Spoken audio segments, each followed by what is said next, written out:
اللي دخلك في الموضوع اصلا؟ انت بتنطي في الموضوع كده وخلاص؟ هو اللي على راسه بطحه ولا ايه؟ اللي على راسه بطحه يحسس عليها. امتى بيتقال المثل ده؟ لما بيكون في ناس قاعده بتتكلم على حد وحد ياخد الكلام على نفسه، فبيقولوا اللي على راسه بطحه يحسس عليه. بس المثل ده اصله ان كان زمان في قريه من القرى عايش راجل بيربي فراخ، وكل يوم يجي يعد الفراخ بتاعته يلاقيها ناقصه فرخ. فراح اشتكى للشيخ بتاع القريه وقال له يا شيخ انا كل يوم بيتسرق من عندي فرخ.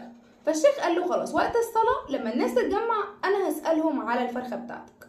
وفعلا اتجمعوا ناس للصلاه، وبعد الصلاه الشيخ قال لهم ان في راجل قاعد في وسطنا وبيسرق فراخ الراجل اللي موجود برضو في وسطنا. فالناس قالوا له ايه ده يا شيخ انت عارفه؟